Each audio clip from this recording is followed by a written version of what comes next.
উত্তরপ্রদেশের গোরখপুর এইমস এর সামনে একজন মহিলা রেসিডেন্টকে যেভাবে তার শ্লীলতাহানি হয়েছে, আমরা ধিক্কার জানাচ্ছি যোগীজির উত্তরপ্রদেশকে, যেখানে আইন শৃঙ্খলা বলে কিছু নেই আর মহিলার সুরক্ষা একবারে তলানিতে গিয়ে ঠেকেছে।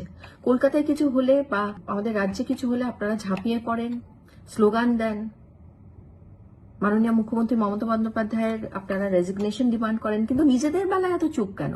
ট্রিপল ইঞ্জিন সরকারের বেলায় আপনারা এত চুপ কেন? ট্রিপল ইঞ্জিন সরকার কেন বলছি? বিকজ উত্তরপ্রদেশের মুখ্যমন্ত্রী বিজেপির, উত্তরপ্রদেশের রাজ্য বিজেপি দ্বারা চালিত এবং কেন্দ্রীয় সরকারও বিজেপি। তাহলে এই ট্রিপল ইঞ্জিন সরকারে মহিলারা যে একেবারে সুরক্ষিত নয়, এই ঘটনাটা চোখে আঙুল দিয়ে আমাদের সবাইকে দেখিয়ে দিচ্ছে। আর বাস্তবে তো তাই। আসাম বলুন, মণিপুর বলুন, রাজস্থান, বিহার, উত্তরপ্রদেশ, হরিয়ানা, মধ্যপ্রদেশ, ছত্তিশগড়, মহারাষ্ট্র, কোথায় মহিলারা সুরক্ষিত আপনাদের বিজেপি শাসিত রাজ্যগুলিতে? আর আপনারা আমাদের বাংলাতে এসে আপনারা বড় বড় কথা বলেন। রেখাজি এসে কি বলে গেছেন? রেখাজি, আপনার কি রায়? এই যে উত্তরপ্রদেশের ঘটনাটা ঘটেছে, আপনি কি বলবেন এতে? আপনি এত নীরব কেন? ন্যাশনাল উইমেন্স কমিশন এত নীরব কেন?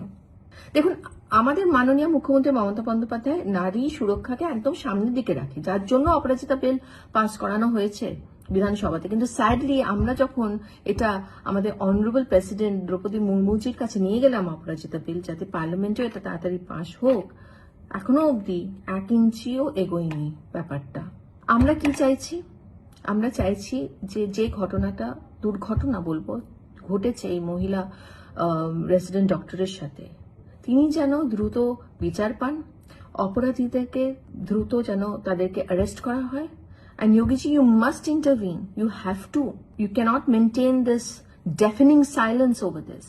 একজন মহিলা রেসিডেন্ট ডক্টর যদি সুরক্ষিত নন, তাহলে আপনার রাজ্যে বাকি মহিলারা কতটা সুরক্ষিত, সেটা আমাদের প্রশ্ন। যাই হোক, আমরা এক্সপেক্ট করব যার সাথে এই ঘটনা ঘটেছে তিনি যেন দ্রুত বিচার পান। জয় হিন্দ, জয় বাংলা।